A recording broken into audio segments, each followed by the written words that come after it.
It's January the 9th, 2013. This is 508, a show about Worcester. And we're here at Crumpton Collective with Amy Chase. Hi, Amy. How are you doing? Hi. Chris Robarge of the ACLU and private citizen also. How are you, sir? I'm great. How are you? I'm okay. And also Brendan Melican. How's it going, man? It's going good. And I'm Michael Benedetti. And we are here at this place. Amy, what is this?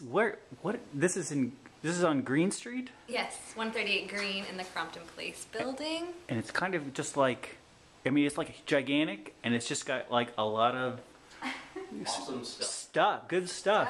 We have 8,000 square feet of antiques and handmade items by local artists. So this is like art stuff, artisanal stuff, as well as like whatever this is. Number 17 multi-tin. Oh man, I mean, I always get this confused, but I know you're some sort of skates. Street, but is the entrance actually on the back side of the building? Our main entrance. Main entrance back. Okay, I always come in the back, and I can never tell what you're supposed to do. That's a secret entrance. So this is right off of Kelly Square. Yes. How long has this been down here? The building's been here for hundreds of years, but we've only been here 4 months. Okay. It's really tremendous. The first time I came down here, I was like, I'm always the last to know about anything in Worcester. Yeah, it's just like so much stuff. And so this is like people, artists and antique dealers and whatever, like will have like a shelf or a nook or something like that? Yeah, they rent space. It's a juried antique mall. So everybody's a little bit edgy, a little bit creative. Not your average antique mall. So like you have this duck or whatever it is, bird. It's awesome, right? A lot of antique malls, they would be like, this duck is too much. Yeah, we don't want that duck. So This that's duck why is he's awesome. here. $28. That's actually not Antique bad. skates. Somebody looking to hit the oval. The oval. I don't even know what. So those 2 blade skates, or you attach a skate in there? You put your skate on top. Oh. They're probably for little kids. Oh, it's like a training skate. Training skates, yeah. Oh my goodness, save some money. Don't pay those high prices down there. Come buy an antique skate. Well, here's what we're going to talk about this week, guys, as we wander around this place. First of all, the Palladium was saved. The guy who used to manage shows at the Palladium bought the Palladium, and they said that they're going to keep it open as long as the metalheads are there, as long as the metalheads come out. What do you guys, any comment on this? I think it's fantastic. I think it's much better than a parking lot. Yes, it is. Anything's better than a parking lot. And the Juggalos need a place to go.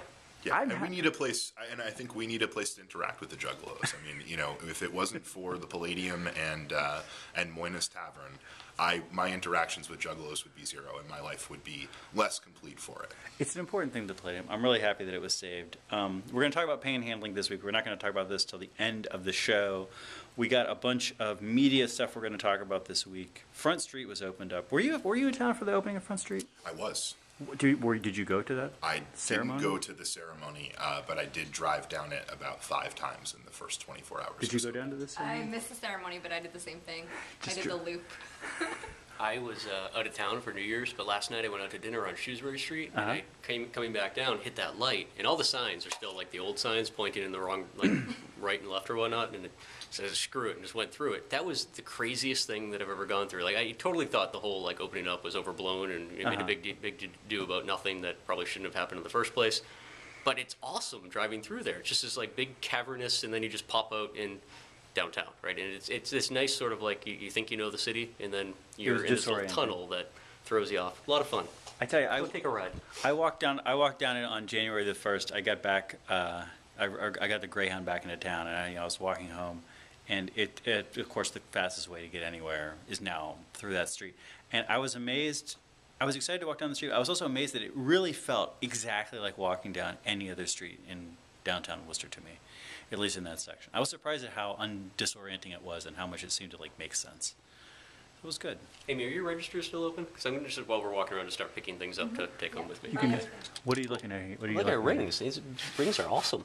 Not for myself. It really wouldn't fit with the work attire. Yeah, but my rings, wife might like them. cameras, a bunch of old shoes, a bunch of purses, some stuff with ostrich feathers, or not ostrich feathers, they call them peacock feathers, some clothes. All right, so I want to look at this media stuff real quick. Chris, you want to come over here and sit down next to me on this couch? Sure. And we'll look at a newspaper with me. Here's what we got this week, media-wise. And we're putting off talking about this panhandling to the end because otherwise we're going to talk about nothing but panhandling for like 20 minutes straight. Here's what we got. Pulse Ones to Watch list. Do you know about this list, man? I do know about the list. You ever been on the list? I have never been on the list. She's been on the list. He's been on the list. I've been on the list. It's been a long tradition for us every year to look at this list in the Pulse magazine. Paul Giorgio, what do we have to do to get Chris Robarge on that list? Send us an email. pieandcoffee@gmail.com is the email address if you want to complain about the show or help us get Chris on the 2014 Ones to Watch list. Every year we talk about this list. It's the one time of the year that we really talk about the Pulse magazine because I feel like otherwise the Pulse is not aimed at, for example, myself. But this list has traditionally had a lot of people from this show on this list. Not this year. This year, maybe we should be interviewing all the people on the list. Or maybe this is just a sign that us and the Pulse are heading in different directions. Whatever it is. We got Che Anderson, works with underprivileged children. We have Brad McNamara and John Friedman, co-founder of Freight Farms. These are these guys who have a thing where they basically like greenhouses inside of shipping containers. Greenhouses may be the wrong word. Alex Madrigal, volunteer. Nicholas Carbone, Fitchburg City Councilor. So these are not, a lot of these are not Worcester people. Jeff Gracia, who has created a successful video game. J. Parker Eldridge and Amanda Casal, co-founders of the Flyleaf Theater in Berlin. Sam James, musician, television star. Eric Diddleman, who is a professional mind reader. Victoria Hall, who's the project manager for economic and cultural development for the city of Worcester. Kathleen Wanat, Iron Woman. Patrick Carroll, a chef. Ram Clampert, founder of Revolution Functional Fitness Training. John Dooley, the founder of Greendale Physical Therapy. And I think that's the end of the list. So, as is our tradition, these are the people to watch, Chris. Congratulations, people. Apparently those are the people. Congratulations, all of those people. I saw Mike Birbiglia right after that. I know who he is, but he's not on the list. He's not on the list. He was probably on the Ones to Watch list a long time ago. I don't know. Another thing I want to talk about media-wise is Worcester Magazine. I tell you, I've had my mixed feelings about Worcester Magazine ever since I moved to Worcester. I've had mixed feelings about Worcester Magazine. Especially the last few editors, I feel like things change, some things improve, some things get worse. The fact that they picked a guy who's the owner of the Tornadoes, the much beleaguered owner of the much beleaguered Tornadoes, as the person of the year, I think is a genius. It's brilliant, you know? Jose Canseco was robbed. Jose Canseco doesn't live in Worcester, man. I mean, this is like a serious thing. Do you have any opinion about this? I had my gut reaction, which is as far as I guess I got, was exactly the opposite. I You couldn't think this believe is terrible? I couldn't believe that they picked someone who sunk a baseball team in Worcester. But I'm interested to hear the alternative opinion. I think that the opinion is that I don't know. There's a lot of mindless boostering in the city of Worcester. Let me say this: like people talk about this all the time, like the amazing number of slogans that the city has.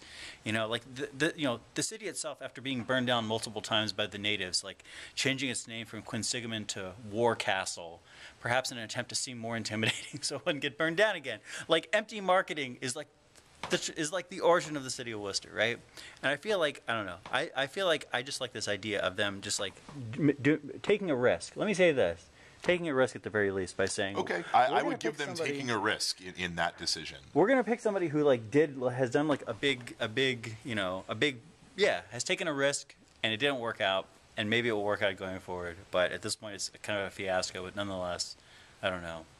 Made a lot of things happen this year that a lot of people talked about. I don't know that. I guess I don't know that I would so much credit him for taking a risk as being an out-of-towner who bled a bunch of local companies and for their products and then didn't pay them, which I guess was part of the problem that I had with the decision. But I can see the gist of where you're going with that. All right. Well, I'm glad to hear your strong disagreement with me on this. This is good. Brendan, do you have any opinion one way or the other on this? Other than Jose Canseco being robbed? Other than Jose Canseco was robbed. No, I mean, it's they picked their person of the year. He made a big splash. It doesn't necessarily person of the year historically does not need to be like a positive, right? So it's however you view it, it is what it is. Was like Hitler Times Magazine's I think person they of the did year? at one point in time, didn't they? I feel like they probably did. Boy, I shouldn't have even asked that question because I'm not ready to answer it. Yeah. We got a new happiness pony out this month. There's actually a couple of Worcester-based things I just want to touch on, just because people need to know, or people might want to know. One is that there's an old closed coal mine in the city of Worcester. Do you ever see this coal mine? I have not seen this coal mine, but I will now.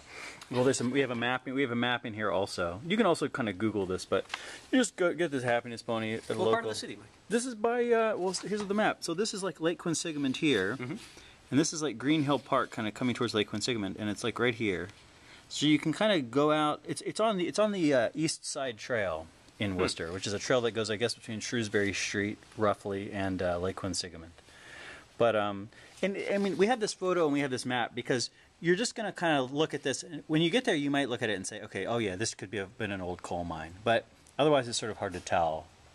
There's not like concrete or anything there. You know what I mean? Yeah, we were talking about this before. I used to live in a place that had a lot of old iron mines, and they were really cool to explore, but they were not a whole lot of fun or very interesting to try to photograph. You kind of don't really know that they're there until you're like on top of them or inside of them. But the lack of coal miners walking around makes it a little bit harder to identify. Yeah, that's true. There's no rails. There's none of those sweet mine cars here. It's just whatever it is.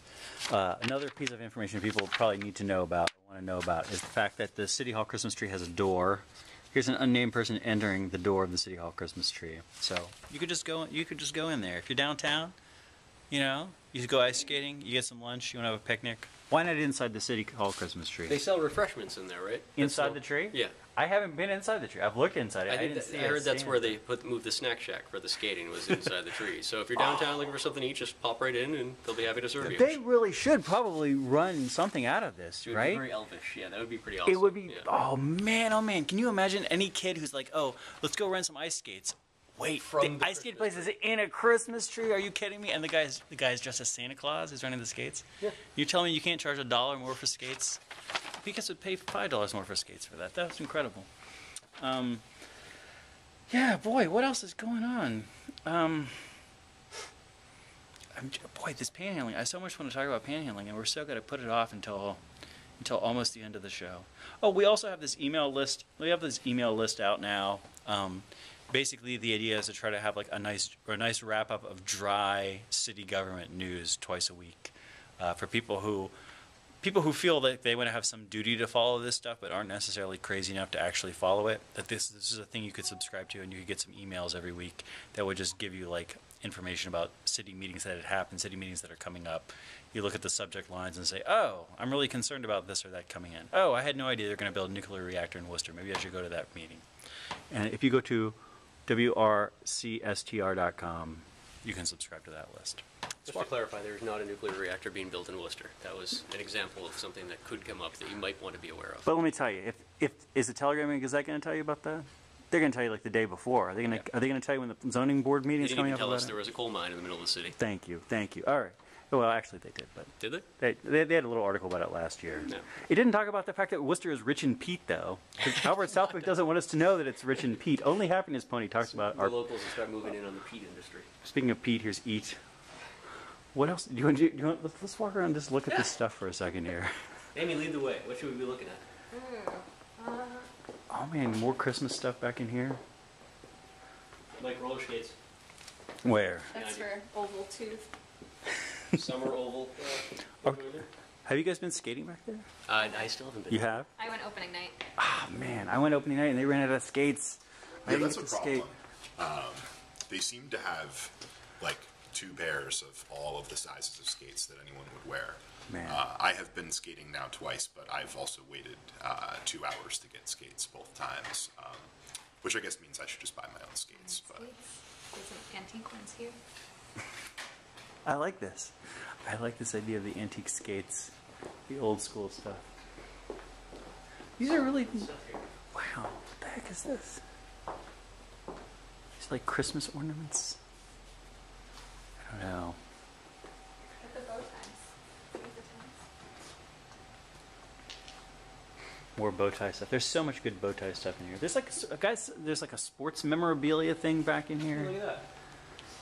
I don't know. I don't know anything about sports. I don't know who any of these people are. Honestly. I know Ted Williams. I don't know. Anyway. All this good stuff back in here. Brendan, how are you doing? I'm great, man. Are there any top stories in your mind in Worcester this week? For me, it's really the only thing I've been thinking about locally. I think is the panhandling issue, and you asked not to discuss that until you're ready. So I don't know if you're ready. Maybe we can just kill the rest of the show. I'll just give people a little highlight of this. Is we'd like look at some knickknacks. So the city council decided that they need to do something about panhandling in Worcester. This is the third plan that they've had in recent years. Oh my goodness. What is this? It's a dead cow. This is like a longhorn steer maybe. How much is this? $225. Man, I bet if we were in Texas it would be way cheap, but not out here. It's from Hudson, a farm in Hudson. Really? Does this farm like have a little side business in selling the skulls of the cattle? No, they were on his barn. Oh, okay. He just had it out of his house. Is that where it was put down? Maybe. I guess. Probably is, exactly. We don't want to scare people. I think that makes it at least 10%. No, he died. He Just fell. just died one day. No. That's where they probably He was was not mounted shot. somewhere. Despite the bullet holes.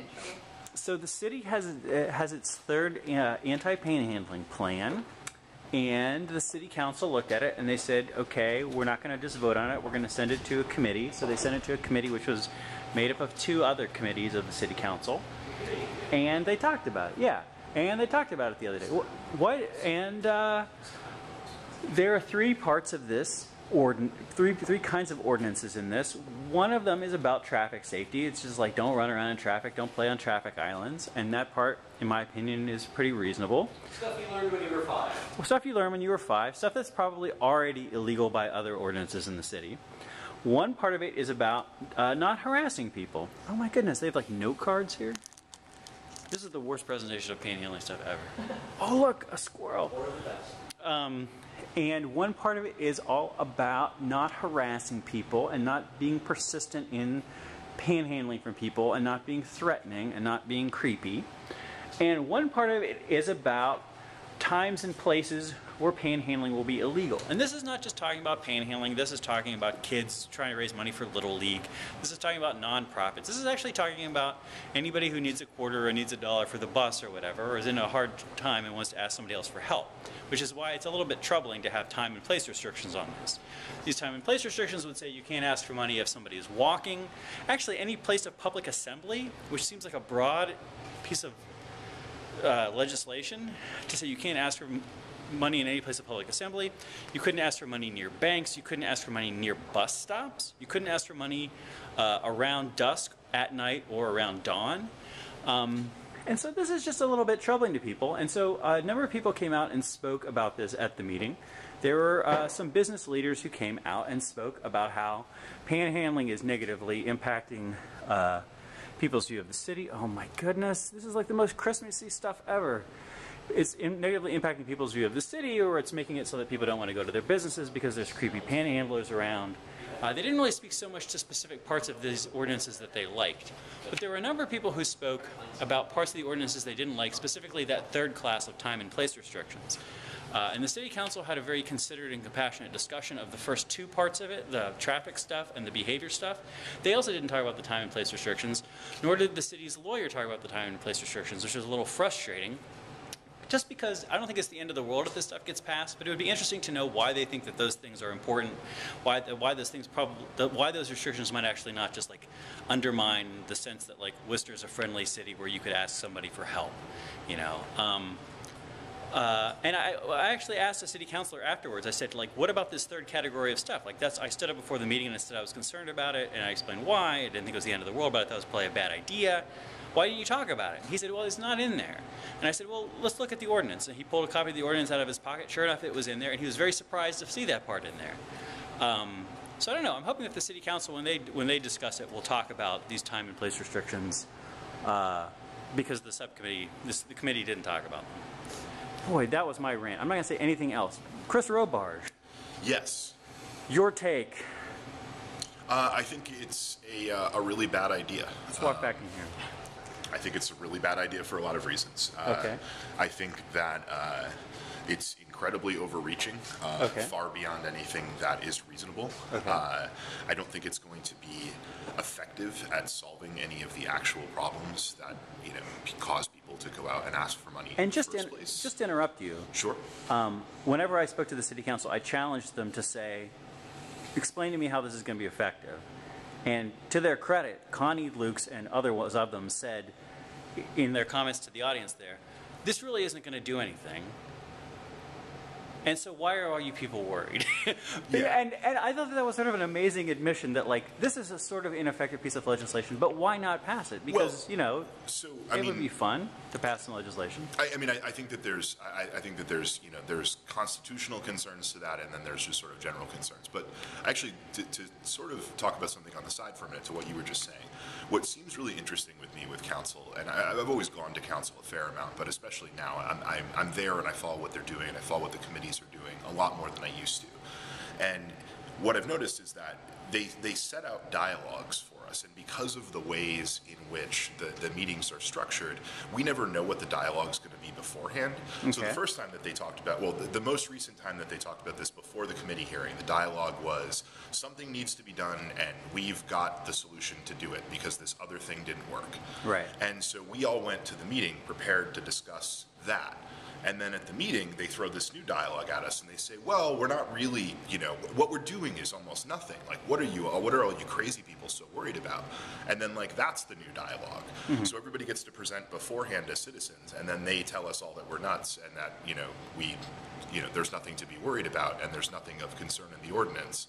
And then we have to hope that enough people show up at council to refute that on Tuesday, and then who knows what the new dialogue is. But it seems like they set a dialogue, they let us all say a bunch of stuff, and then they just talk about their dialogue. I tell you, I would have felt like, basically watching that conversation, I would have felt like I was nuts if a city councilor had not literally said afterwards, "Oh yeah, I hadn't read it. This whole dialogue was based on a pretend version of what we're voting on." Right. That was nice. I tell you, when I'm talking to Worcester city councilors, it feels to me like a conversation between Franz Kafka and Groucho Marx. And I don't know who is who, and it bothers me. It's always a little bit disorienting. Yeah. No, and I mean, and I've said before, about some of the shenanigans with the police department that, I would have, my take has come to be that, the police department with some of the stuff that they do, like, they're not even good at being bad, like, they're bad at being bad. And, like, this was an example to me of the city council just being bad at being bad. Like, they haven't read the ordinance, or they have, but they're not talking about those pieces of it, and they don't know how it's going to solve the problem, and they gave a different and much more comprehensive plan, like 2 months, and it doesn't make any sense to me, really, on any level. But I mean, from a fundamental standpoint, taking a step back from all of the specifics, at the end of the day, you have a constitutional right to stand on a sidewalk and hold a sign, and the content of the sign not by a bus stop. Well, apparently not. Not at night.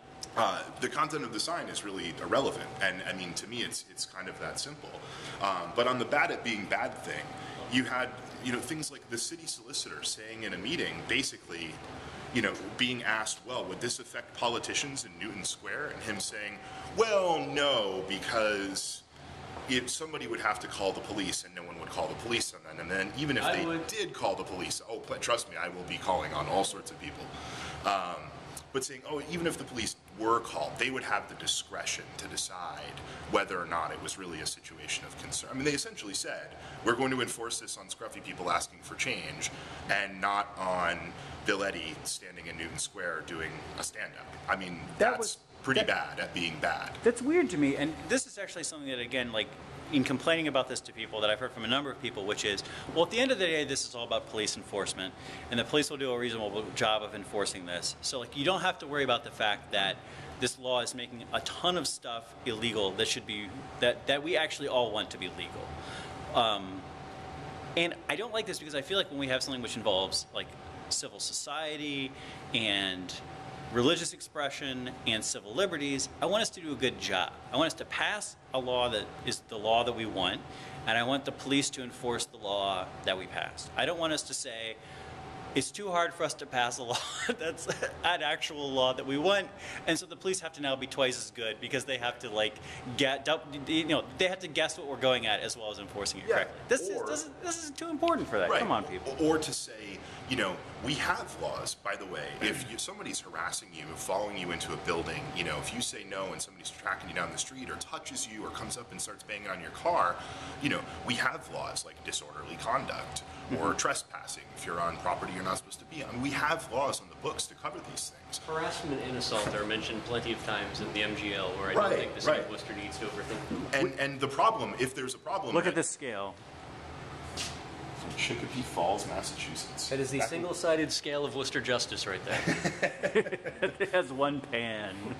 It has two wheels, but only one pan. Let's keep walking. There's something there. Go ahead. You were saying something important about civil liberties. No, I guess all that I was going to say is that, what's the problem that we have relating to people that are overly aggressive? Well, maybe the problem is that when you call the police in Worcester and someone's not actively dying, it generally takes an hour for them to come, and whoever's caused the problem is long since gone. Right. That problem is not going to, that may be a problem, but it's not going to be addressed by additional ordinances and additional crimes. Well, okay. So, we will see. This, let me ask you, you're not a lawyer, right? I'm not. Not even close. Don't cities get sued over this exact kind of law all the time? Yes, and this is what I have been trying to convey to the city council at all of their meetings. Cities do pass ordinances like this and have nationwide, and if they are overly broad, as this one, in my opinion, most certainly is, and similar ones and even less broad ones in other places have been challenged in court and they've been struck down. You can't, there's a number of things you can't do, and I won't go into the time it would take to explain all of them, but I believe, from a non-attorney's perspective, I believe, looking at the precedent of lots of different cases and how they've been decided, that this would be on very shaky legal ground if they decide to pass. And there's at least one precedent-setting case in Massachusetts stemming from Cambridge that the SJC ruled on, I think, back in the 80s, that although doesn't speak to specifically a lot of the concerns in this ordinance, in a very general sense, made it very clear that the Supreme Court ruling that had come prior to that made it clear that there are certain places along these lines that we just can't go, and it, based on some of the other state rulings. I know California this year there was a state ruling covering one of their city ordinance that looks identical to this ordinance that got struck down and almost laughed out of court as being far too broad, and it's trying to keep people from panhandling.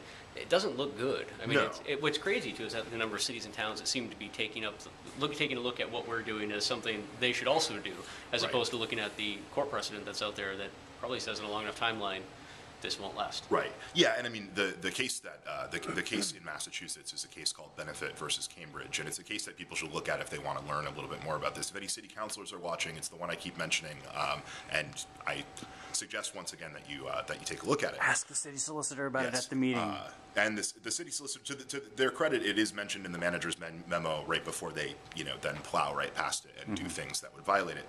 But yeah, it talks about a number of things, including that, that panhandling or begging or soliciting is an element of free speech. And it also talks about, to the point we were making before, that there are existing laws on the books to deal with situations in which peaceful encounters become not peaceful.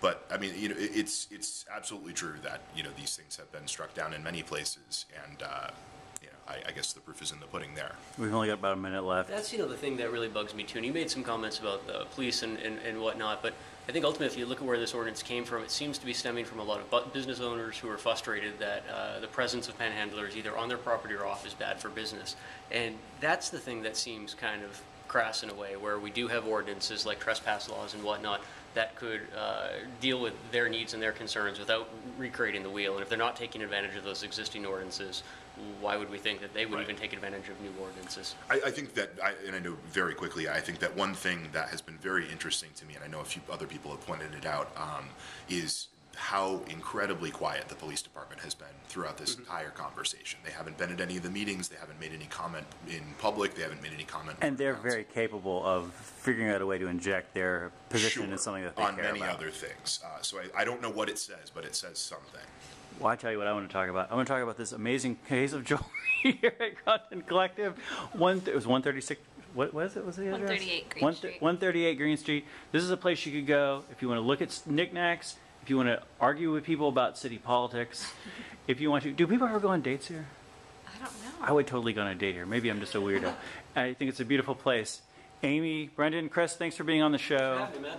This has been 508. We'll talk to you all next week. Bye-bye.